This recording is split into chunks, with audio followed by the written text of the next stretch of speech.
Bonjour à tous. Nous saluons aussi tous ceux qui nous regardent et qui nous regarderont sur notre chaîne YouTube.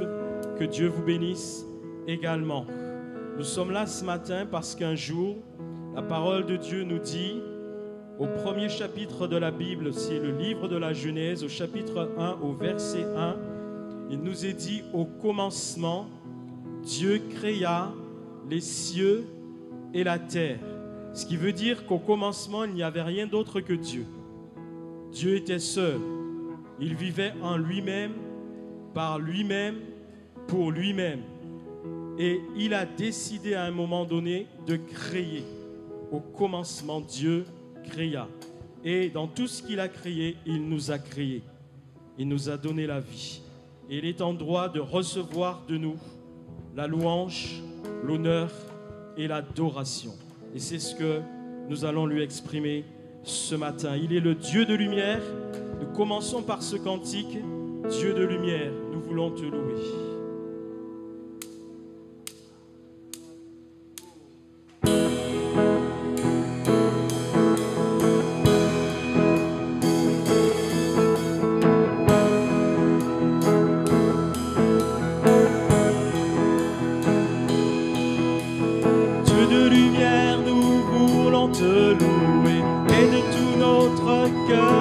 Toujours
est insondable, son amour durera toujours.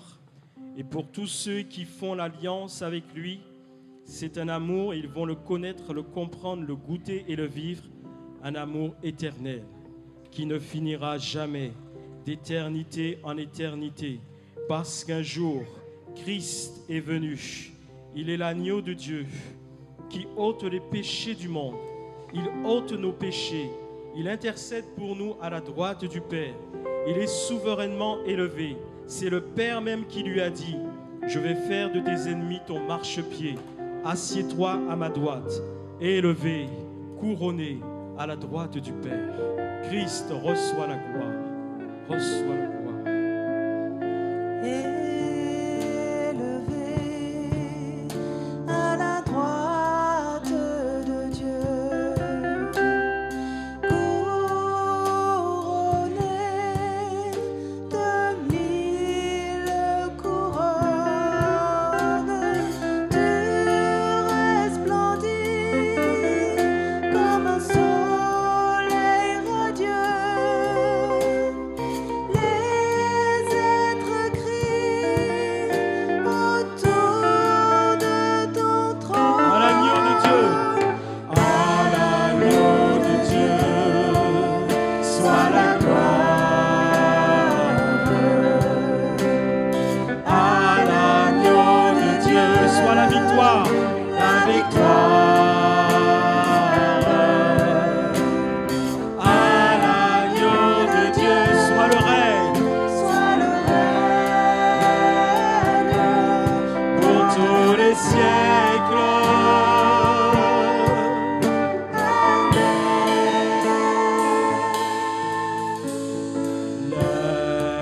L'Esprit Saint et l'épouse fidèle.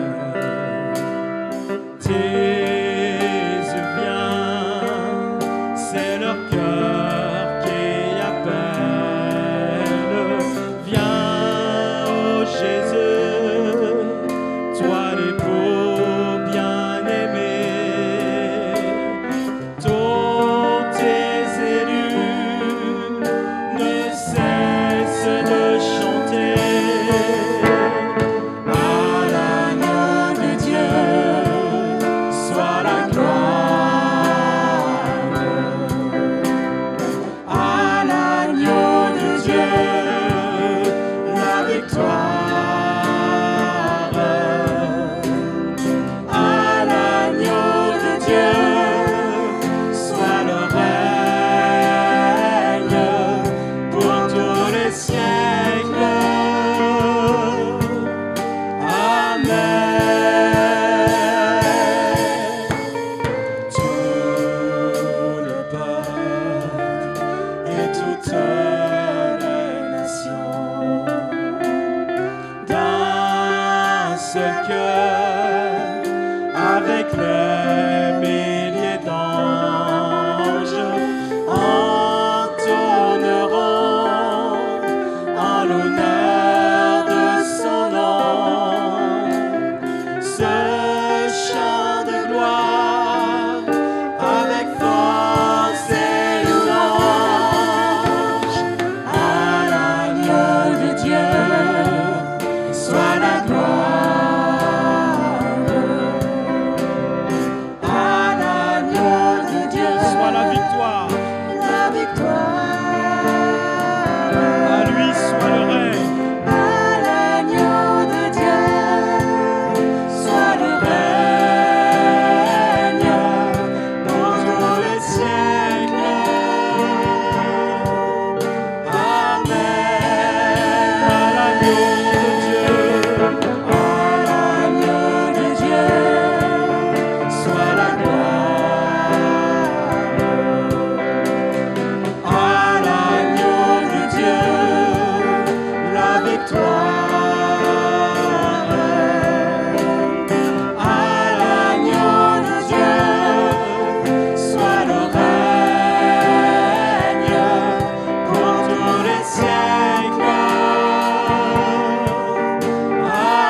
Il a été fait agneau de Dieu qui ôte nos péchés à la croix.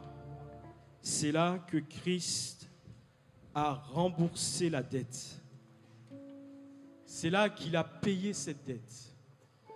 Cette dette qui nous collait à la peau, qui nous poursuivait et qui nous condamnait, qui nous séparait de Dieu. Mais Christ n'a pas voulu que nous demeurions dans cet état. Alors à la croix, sa vie volontairement offerte a permis que la dette soit effacée. À tous ceux qui répondent à son appel, Jésus pardonne les péchés et il donne la vie éternelle et la vie en abondance. Nous voulons nous incliner devant notre roi à la croix. À la croix, Jésus, merci.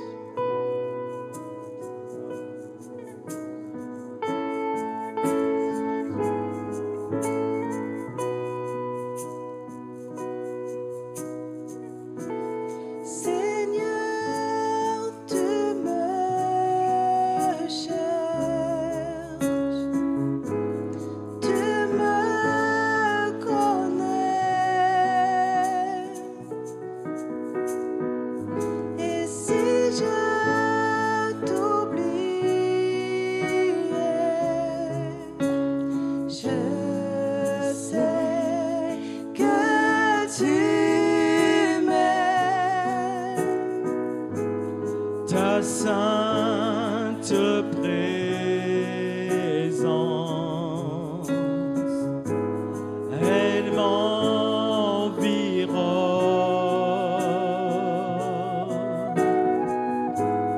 à chaque moment. Je sais que tu je sais que tu m'aimes.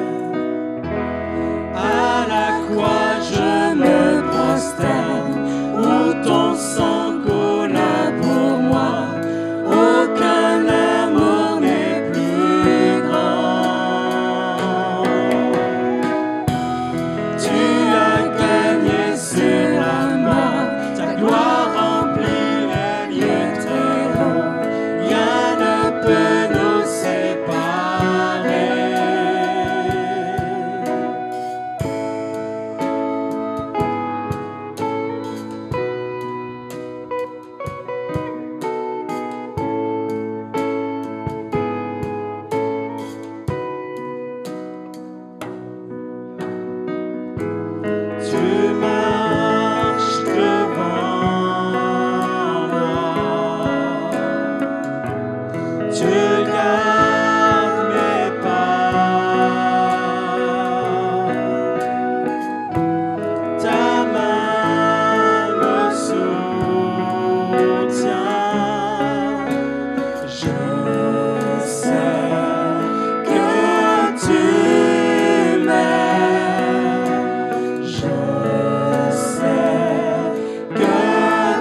Bienvenue à tous. J'aimerais parler sur l'onction du Saint-Esprit dans la vie de Pierre. Dans Actes chapitre 3 et le verset 1, nous lisons « Pierre et Jean montaient ensemble au temple à l'heure de la prière. C'était la 9e heure. Il y avait un homme boiteux de naissance qu'on portait et qu'on plaçait tous les jours à la porte du temple appelée la Belle, pour qu'il demande l'aumône à ceux qui entraient dans le temple. Cet homme, voyant Pierre et Jean qui allaient y entrer, leur demanda l'aumône. Pierre, de même que Jean, fixa les yeux sur lui et dit « Regarde-nous ». Il les regardait attentivement, s'attendant à recevoir d'eux quelque chose. Alors Pierre lui dit « Je n'ai ni argent ni or, mais ce que j'ai, je te le donne. Au nom de Jésus-Christ de Nazareth, lève-toi et marche. » Et le prenant par la main droite, il le fit lever. Au même instant, ses pieds et ses chevilles devinrent fermes. D'un saut, il fut debout et il se mit à marcher. Et il entra avec eux dans le temple, marchant, sautant et louant Dieu. Tout le monde le vit, marchant et louant Dieu, et il reconnaissait que c'était celui qui était assis à la belle porte du temple pour demander l'aumône. Et ils furent remplis d'étonnement et de surprise au sujet de ce qui lui était arrivé. Comme ils ne quittaient pas Pierre et Jean, tout le peuple, étonné, accourut vers eux au portique dit de Salomon. Amen. Nous connaissons bien l'apôtre Pierre et son caractère impulsif, toujours le premier à se manifester, quelquefois très inspiré, quelquefois plus maladroit. Inspiré quand Jésus demande « Qui suis-je au dire des hommes ?» Les uns disent que tu es Jean-Baptiste, les autres disent que tu es Élie ou un des prophètes. Et puis Pierre ouvre la bouche et donne une parole extrêmement inspirée. « Tu es le Christ, le Fils du Dieu vivant. » Inspiré. Il parle spontanément, souvent il se met en premier. Quand Jésus vient à leur rencontre alors qu'il y a la tempête et qu'il le voit au loin et qu'ils comprennent que c'est Jésus, le premier à sortir de la barque, le seul à sortir de la barque, c'est Pierre. Il va marcher sur l'eau à la rencontre du Seigneur. Mais aussi, quand Jésus se fait arrêter, le seul qui prend l'épée pour défendre Jésus, c'est Pierre. Il prend une épée et il essaye de couper la tête du garde qui vient arrêter Jésus et il lui coupe l'oreille, maladroitement. Mais c'est Pierre. Pierre est toujours impulsif. Pierre est aussi celui qui a renié Jésus. Donc, on voit qu'il a des hauts et des bas. Mais le jour où il a été baptisé du Saint-Esprit, dans Actes chapitre 2, il a été transformé pour devenir l'apôtre Pierre, un homme de Dieu, et il a commencé à prêcher la parole de Dieu. En fait, lui qui n'avait pas fait de grandes études, qui n'avait pas une grande instruction, il s'est mis à prêcher devant des foules, et des foules se sont converties.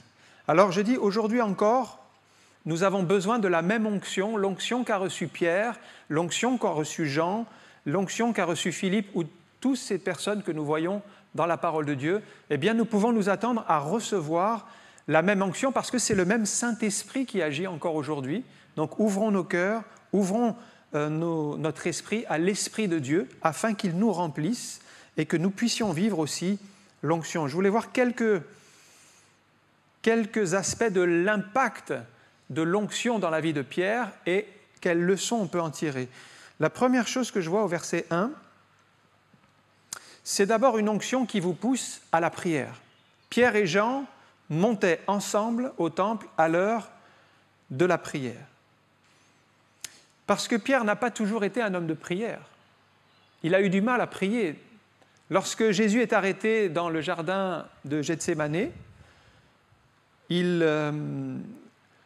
lorsqu'il prie, plutôt avant d'être arrêté dans le jardin de Gethsémanée, il demande à Pierre, Jacques et Jean de venir avec lui.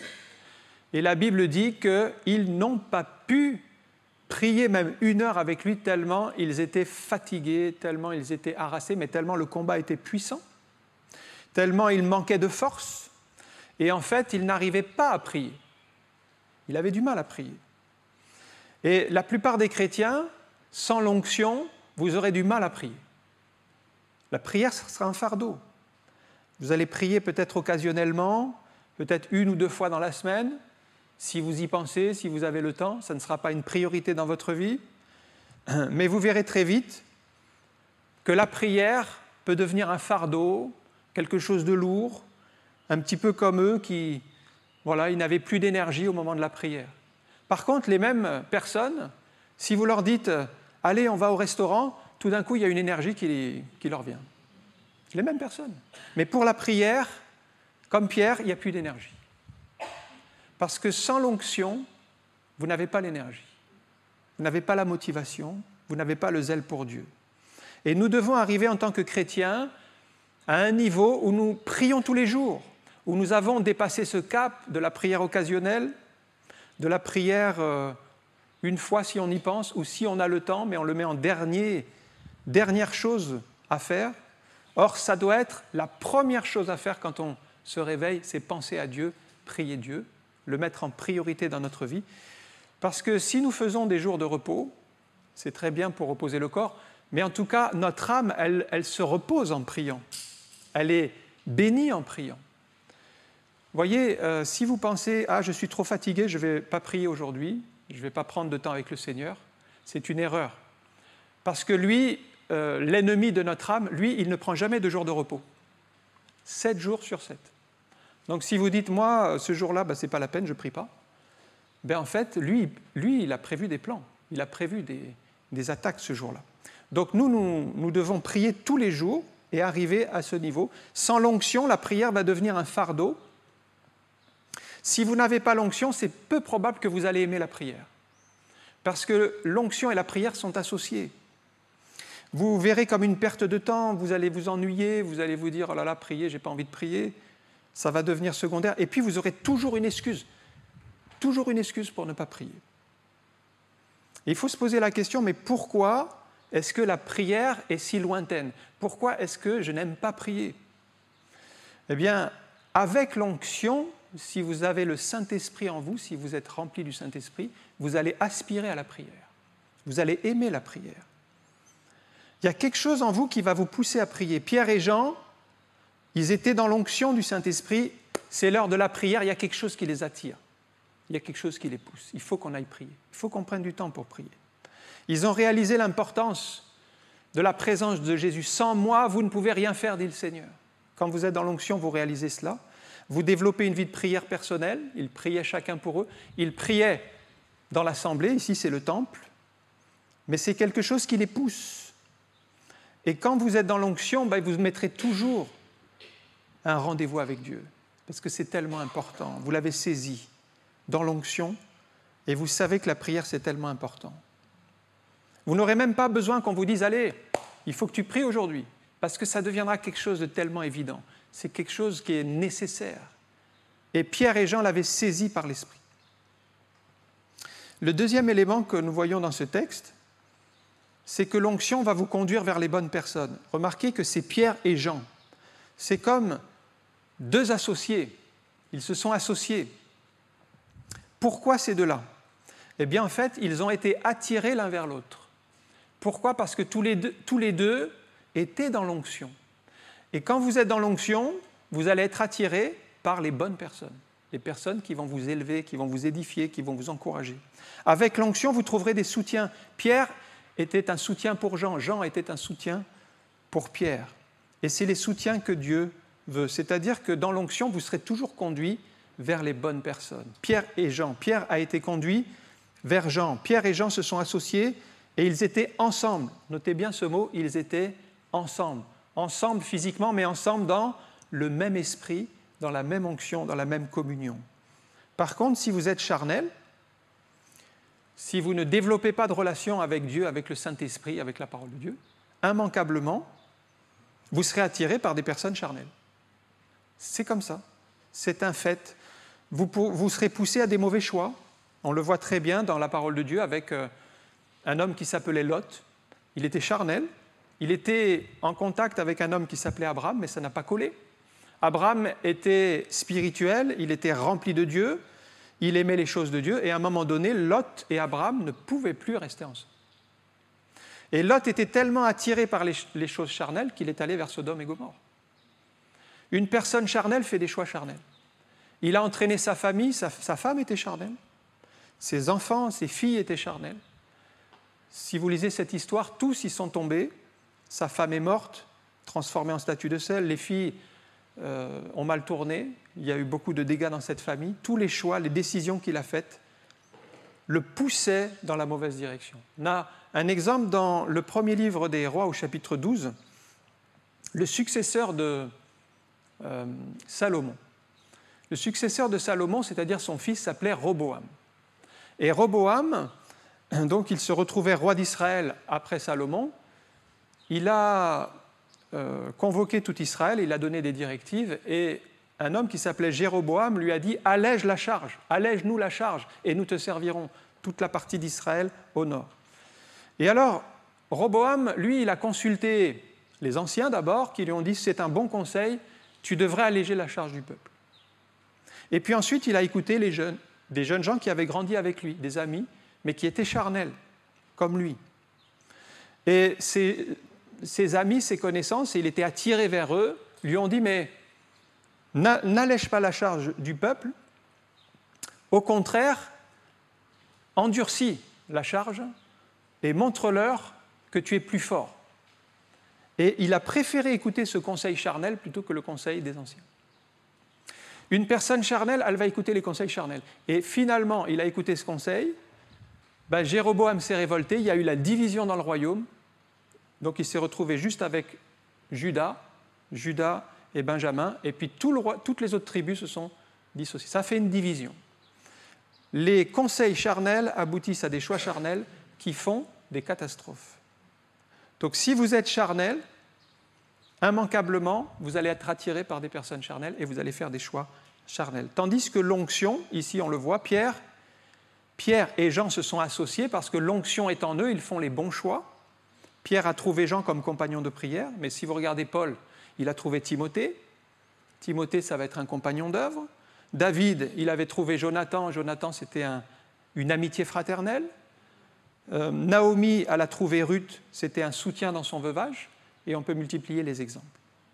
Si vous êtes seul, priez pour être rempli du Saint-Esprit afin d'être conduit vers la bonne personne et de ne pas faire un choix charnel. L'onction vous conduira. L'onction a conduit Pierre vers Jean, a conduit Jean vers Pierre, et ils se sont retrouvés. Troisième élément, c'est au verset 6. Une onction qui vous donne quelque chose de plus. Acte 3, verset 6. Alors Pierre dit, « Je n'ai ni argent ni or, mais ce que j'ai, je te le donne.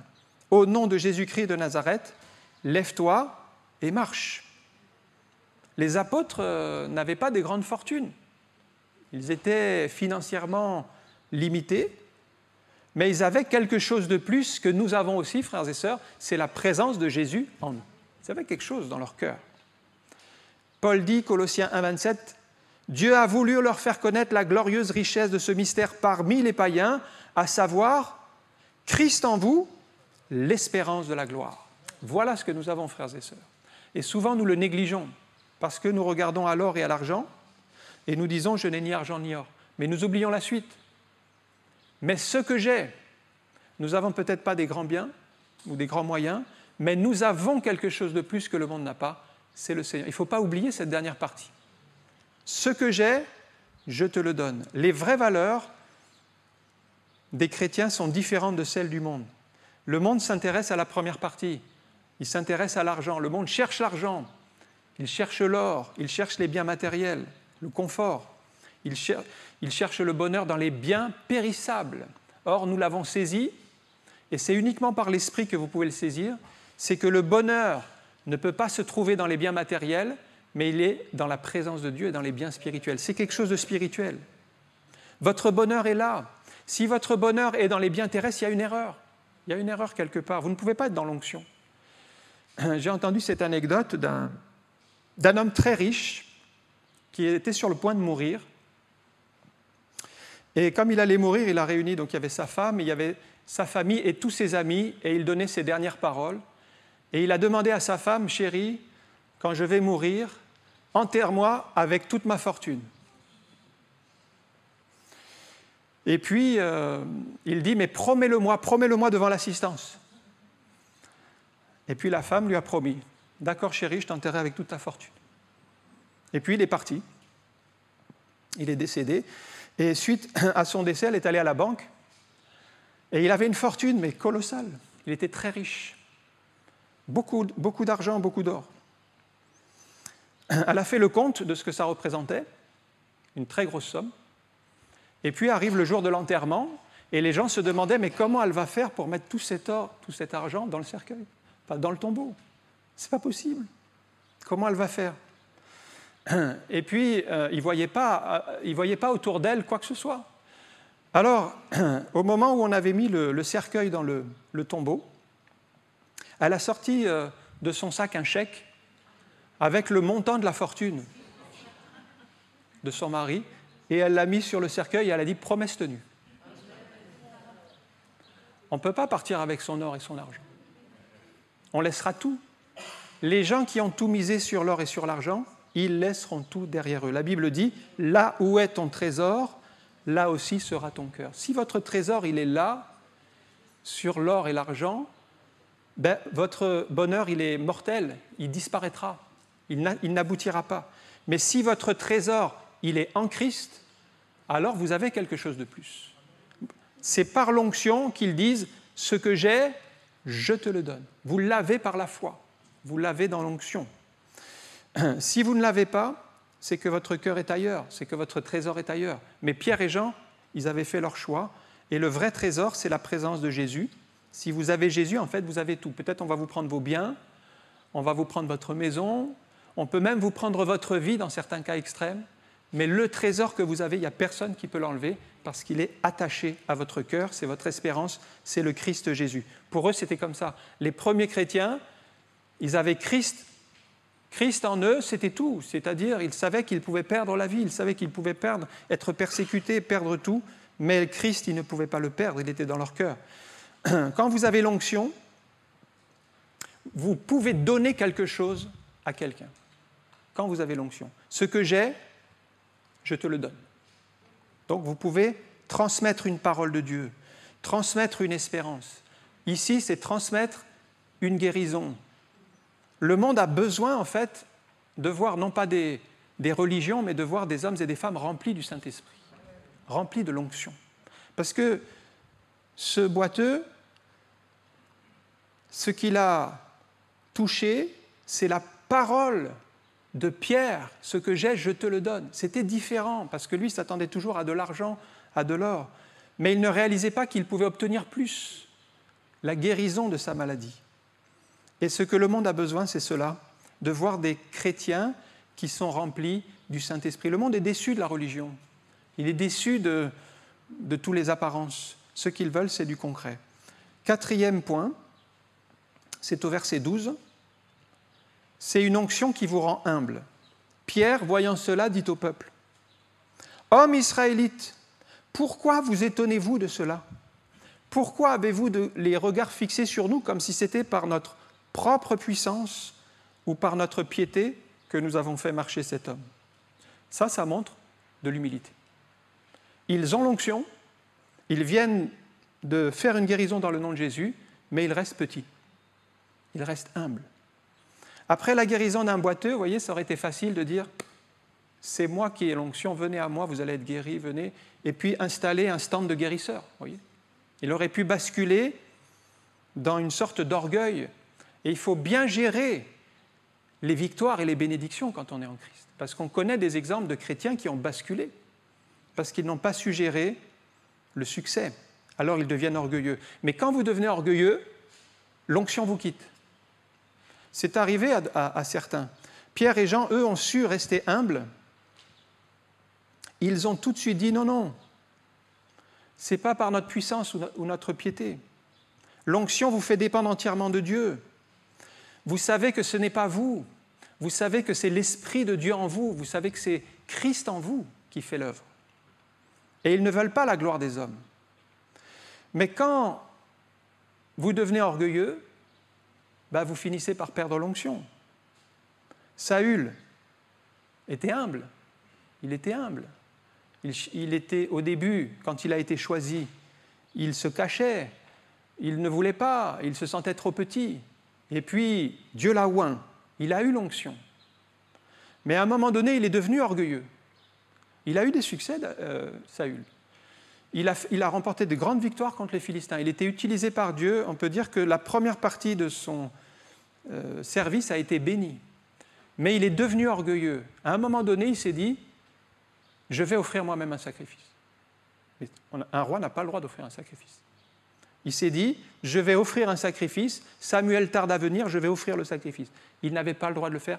Il a désobéi, mais il était devenu fier, il était devenu orgueilleux. Et le prophète lui dit, dans 1 Samuel 15, 17, « Lorsque tu étais petit à tes yeux, lorsqu'il était petit à ses yeux, il était humble, n'es-tu pas devenu le chef des tribus d'Israël, et l'Éternel ne t'a-t-il pas oint pour que tu sois roi sur Israël ?» Eh oui, il avait connu ses temps sous l'onction, il n'a pas su gérer les succès, il est tombé dans l'orgueil, il n'est pas resté humble. Mais si vous restez près du Seigneur, si vous restez en communion avec lui, vous resterez humble, même sous l'onction. Et si vous désobéissez, vous perdrez l'onction, vous deviendrez orgueilleux. Un cinquième exemple, c'est au chapitre 3 et au verset 14, c'est l'onction qui vous fait élever le nom de Jésus. Verset 14, donc c'est toujours la suite du récit. Vous avez, il dit aux Juifs qui sont là pour l'entourer, vous avez renié le saint et le juste, il parle de Jésus, et vous avez demandé qu'on vous accorde la grâce d'un meurtrier. Vous avez fait mourir le prince de la vie, que Dieu a ressuscité des morts, nous en sommes témoins. C'est par la foi en son nom que son nom a raffermi celui que vous voyez et que vous connaissez. C'est par la foi en lui qui a donné à cet homme, c'est la foi en lui qui a donné à cet homme cette entière guérison en présence de vous tous. Qu'est-ce que Pierre fait ? Il est en train d'élever le nom de Jésus. Pourquoi ? Parce qu'il est dans l'onction. Et l'onction va vous amener à l'adoration. Quand vous êtes rempli du Saint-Esprit, proche du Seigneur, vous serez poussé. Alors qu'est-ce qu'il dit ? Jésus, c'est le saint, c'est le juste, c'est le prince de la vie.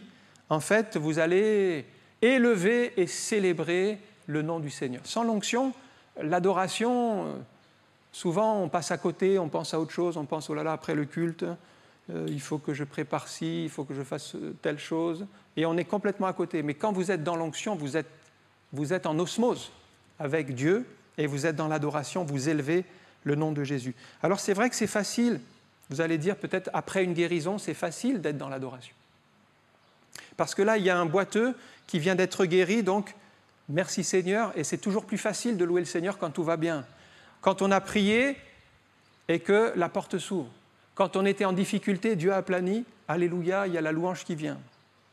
Mais je remarque un petit peu plus loin que ces apôtres persécutés, les mêmes qui louent ici, au chapitre 3, ils louent après une guérison, ils élèvent le nom de Jésus. Acte 5, 41, alors qu'ils sont battus, alors qu'on leur interdit de parler du nom de Jésus, la Bible dit, les apôtres se retirèrent de devant le Sanhédrin, joyeux d'avoir été jugés dignes de subir des outrages pour le nom de Jésus. Qu'est-ce que vous pensez de ça ? Est-ce qu'on peut être joyeux de subir des outrages ? On a reçu des coups de bâton. On nous empêche de parler du nom de Jésus. Est-ce qu'on peut être joyeux ? C'est uniquement quand vous êtes dans l'onction que vous pouvez vous réjouir dans des situations pareilles. Sinon, vous ne pouvez pas vous réjouir. Vous allez vous plaindre, vous allez vous dire « c'est pas normal, ce que je vis, c'est pas normal, Dieu m'a abandonné, le Seigneur ne m'aime pas, je n'ai que de difficultés ».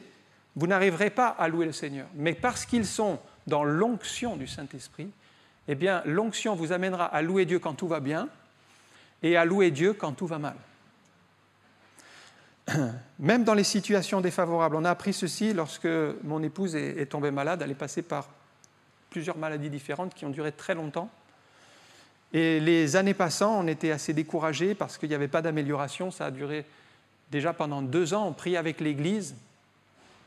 Il y avait toujours ces maladies, spondylarthrite ankylosante, maladie de Behçet et encore une autre maladie qui se greffaient ensemble. Elle prenait tous les jours de la drogue. Pas d'amélioration pendant 2 ans. On était bien affectés. Et à ce moment-là, le Seigneur nous a dit, mais louez-moi pour la guérison. Alors on a commencé à louer pour la guérison, gloire à Dieu, le Seigneur va agir, il va la guérir. Sauf qu'il n'y a rien qui changeait, mais simplement on a loué Dieu pour la guérison. On a loué 1 journée, 2 journées, 3 jours, 4 jours. 1 semaine, rien changeait. 1 mois, rien changeait. Ça devenait difficile. Parce que c'est plus facile de louer Dieu quand on voit des choses que quand on ne voit rien. Surtout quand vous voyez les choses qui se dégradent. Mais on a appris à louer Dieu comme ça pendant 1 année entière. 1 année entière. Merci Seigneur pour la guérison. Tu agis, tu es là. Gloire à Dieu tous les jours, tous les jours, tous les jours. Jusqu'au jour où le Seigneur a agi dans sa grâce et sa puissance pour la guérir du jour au lendemain. Mais on a appris à louer quand tout va mal. On a appris à louer alors que la situation est défavorable. On a appris à louer alors qu'il n'y a aucun indice que ça va s'améliorer. Et c'est ce que le Seigneur veut nous enseigner à travers sa parole. Quand vous êtes dans l'onction, vous allez apprendre à louer Dieu quand tout va bien, mais vous allez apprendre aussi à louer Dieu quand tout est défavorable. Et qu'est-ce que vous allez faire quand tout est défavorable? Vous allez élever le nom de Jésus, même si le géant en face est plus grand que vous. Un peu comme David contre Goliath. David, il n'a pas hésité, mais qu'est-ce qu'il a fait? Il a élevé le nom de Jésus face à Goliath. Il a élevé le nom de l'Éternel. Il était plus petit, il était 2 fois plus petit, il était beaucoup moins fort. Mais sur le champ de bataille, il dit, c'est au nom de l'Éternel des armées que tu as insulté que je viens. Au nom. Et en élevant le nom de Jésus, il est dans l'onction, il remporte la victoire. La victoire est là. Quand nous sommes dans l'onction, les géants ne vous feront pas peur.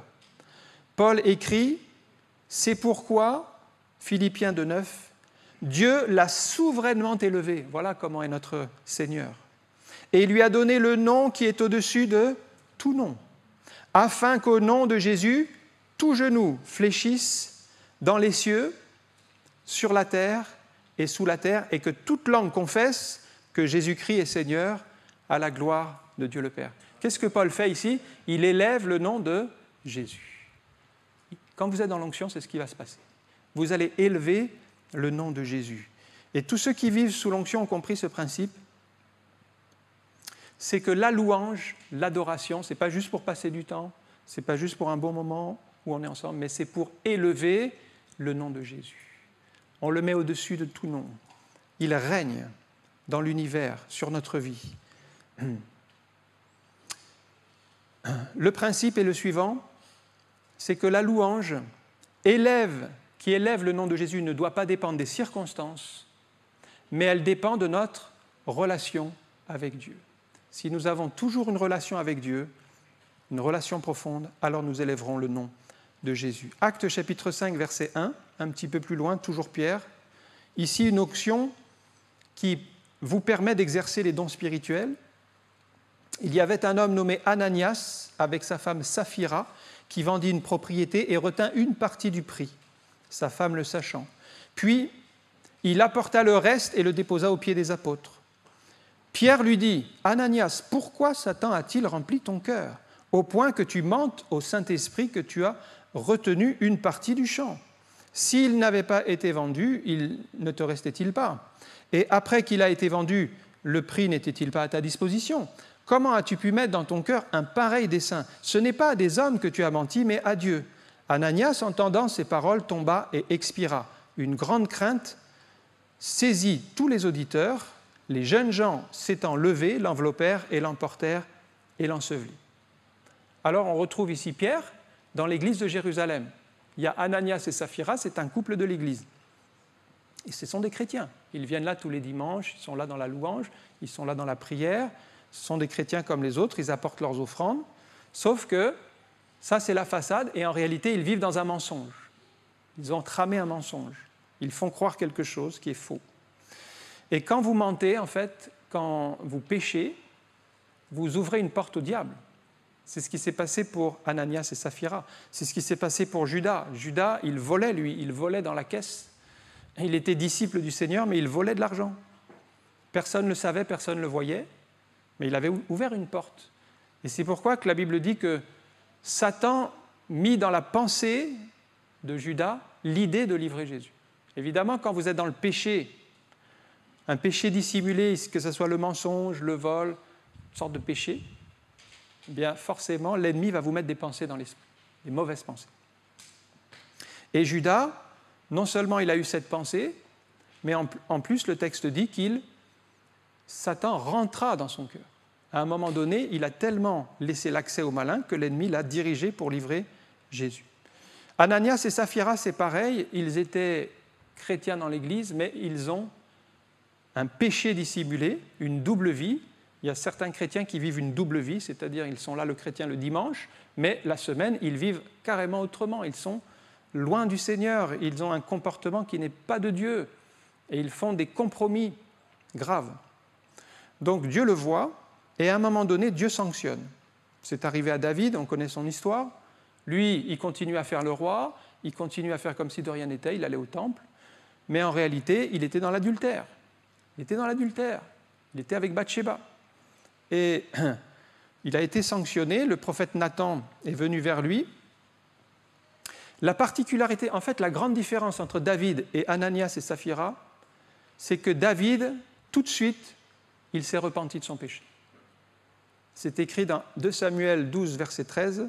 David dit à Nathan, « J'ai péché contre l'Éternel. » Voilà. Il a confessé son péché, il a reconnu son péché, il a demandé pardon pour son péché. Et Nathan dit à David, « L'Éternel pardonne ton péché, tu ne mourras point. » Mais notez bien, tu ne mourras point, ça veut dire que si David n'avait pas confessé son péché, ce qu'il attendait, c'était la mort. Tu ne mourras point, pourquoi ? Tu as confessé ton péché et tu as reçu le pardon. Ananias et Saphira, c'est différent. Il n'est pas dit qu'ils ont reconnu leur péché. Ils n'ont pas confessé leur péché. Ils n'ont pas demandé pardon à Dieu. Ils ont été sanctionnés. Dieu les a repris. Comment Pierre pouvait-il connaître le mensonge d'Ananias et Saphira ? Parce que quand Pierre voyait Ananias et Saphira, il voyait un frère et une sœur. Comment il pouvait savoir ?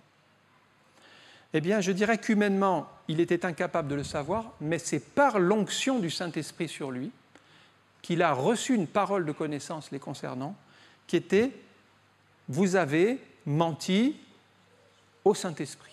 Vous avez trompé sur la somme que vous avez donnée. » C'est quelque chose qui vous vient quand vous êtes dans l'onction. Vous ne pouvez pas savoir avec qui vous traitez. Quand vous faites une affaire, vous ne savez pas qui est l'autre.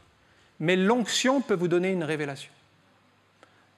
J'ai vécu cette expérience alors que j'amenais ma voiture au garage, il y a quelques années de cela, et le garagiste avait donc, à mon retour, c'était pour une révision, à mon retour, il me dit « Oh là là, vous ne pouvez pas partir avec cette voiture, il faut changer les plaques de frein, les disques de frein et les plaquettes. Elles sont complètement usées, vous ne pouvez pas partir comme ça. » Et il me les montre, et comme moi je ne m'y connais pas, et en même temps où il me dit ça, j'ai cette forte pensée en moi qui me dit « cet homme te ment », comme ça. Et j'étais perturbé parce que j'entendais le garagiste qui m'expliquait le bien fondé qu'il fallait les changer tout de suite, et en plus il avait les pièces, il pouvait le faire là. Et en même temps j'avais cette pensée-là, et vous savez, ça c'est un peu perturbant. Et finalement, j'ai dit « écoutez, merci, remontez-moi les roues, je vais partir avec ma voiture. » « Mais monsieur, vous ne pouvez pas faire ça, c'est dangereux et tout. » Je fais quand même. J'ai fait ça et j'étais très travaillé par ça. Je suis allé voir un autre garagiste et je lui ai demandé de regarder mes disques et mes plaques de frein. Mais il m'a dit, mais monsieur, vous pouvez faire encore 20 000 km, il n'y a pas de problème, ils sont en très bon état. Cet homme, il mentait. Mais comment vouliez-vous que je le sache ? Comment voulez-vous le savoir ? Vous ne pouvez pas le savoir. Mais quand l'onction vous saisit, vous avez des révélations. C'est l'onction. L'onction.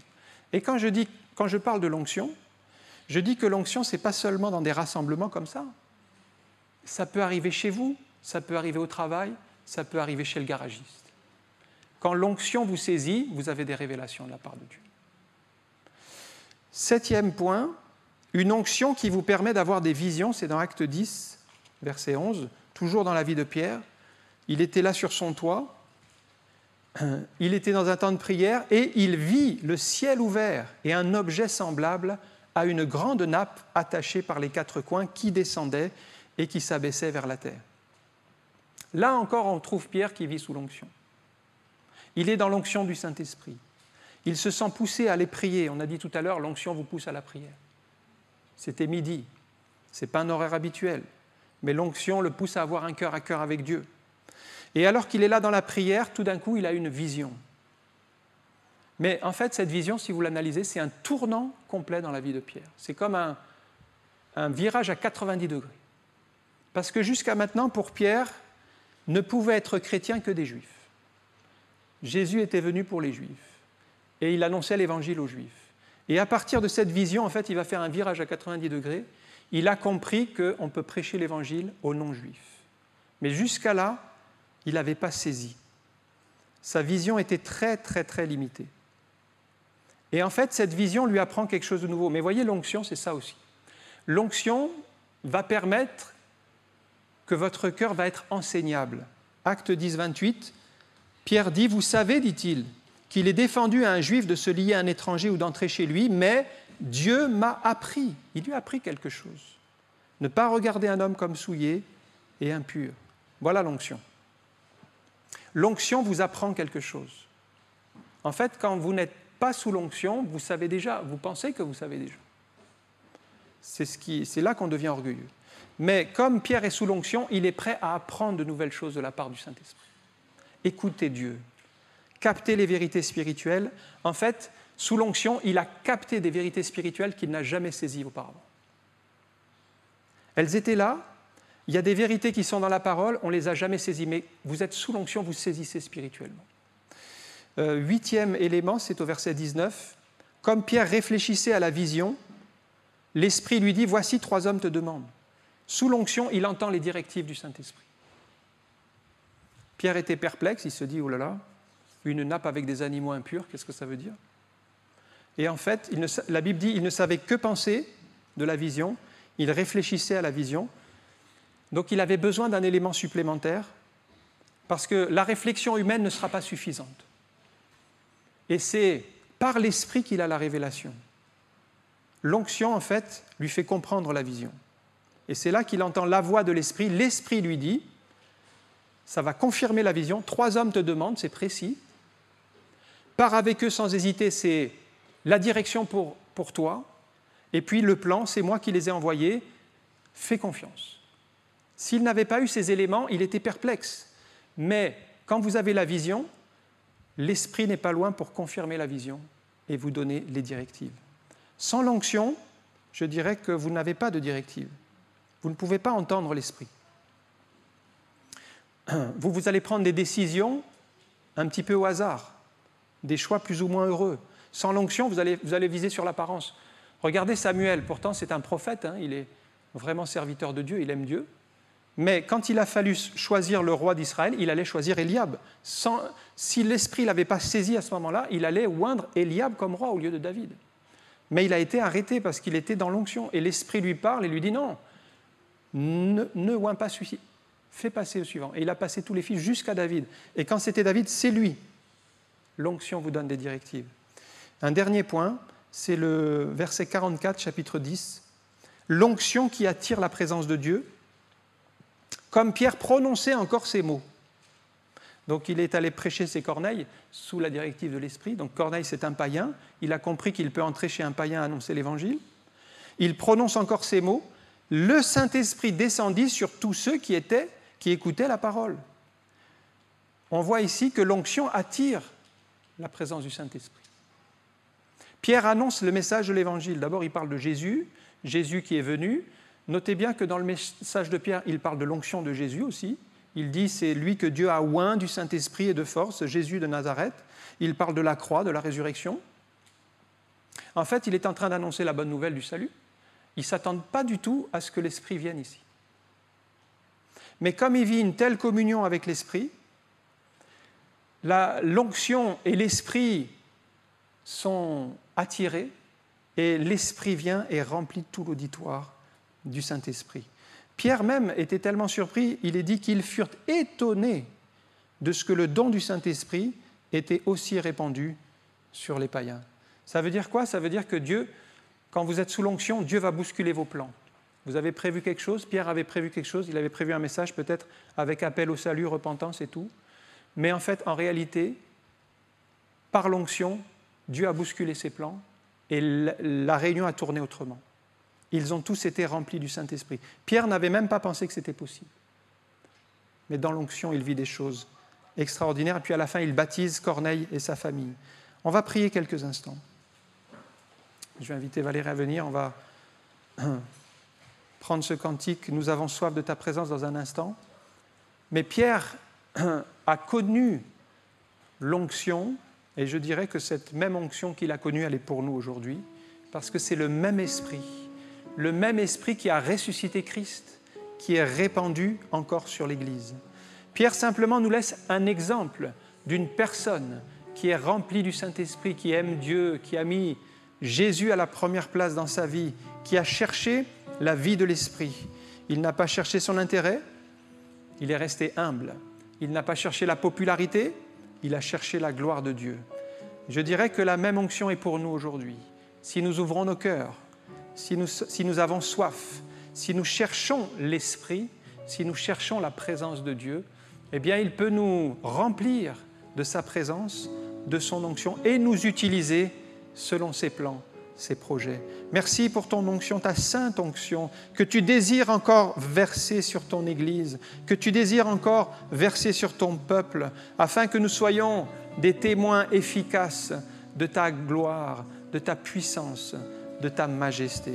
Seigneur, nous croyons que ces temps de visitation sont encore pour nous aujourd'hui, que tu as encore des promesses pour chacun de nous, que tu désires que nous nous approchions encore davantage de toi, que nous soyons encore davantage sensibles à ton esprit, à ta voix. Oui, Saint-Esprit, viens sur nous, descends ce matin et remplis-nous de cette sainte onction, afin de vivre des temps bénis, des temps où nous pouvons vivre, Seigneur, des grâces et des bénédictions dans ta présence. Dans le nom de Jésus, Amen.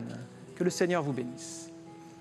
Restons un instant dans la prière et je vais inviter le groupe de louanges à venir maintenant pour prendre ce cantique qui est un cantique qui exprime la soif de l'enfant de Dieu. Peut-être j'aimerais vous inviter à vous lever chacun à votre place quelques instants pour terminer ce culte en recherchant la présence du Seigneur, en disant « Mais nous avons soif, Seigneur.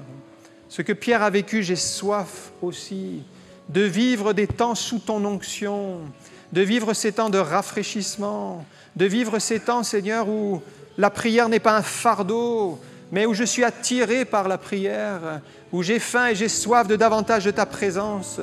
Je ne veux pas une vie chrétienne tiède, loin de toi. Seigneur, viens me remplir, viens ranimer la flamme, le feu qui s'est peut-être éteint. Et Seigneur, je veux être à nouveau visité, rempli du Saint-Esprit. Je vous invite à prendre ce chant et puis après nous prierons ensemble. Nous avons soif de ta présence.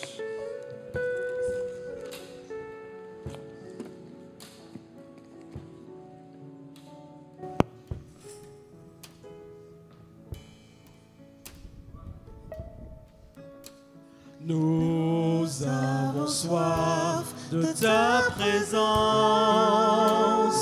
ô Saint-Esprit, viens, souffle sur nos vies, embrasse nos cœurs, ô Seigneur, aide-nous à discerner ta volonté. Viens, Esprit de Dieu, nous t'invitons. Revais-nous, remplis-nous de ta sainte présence.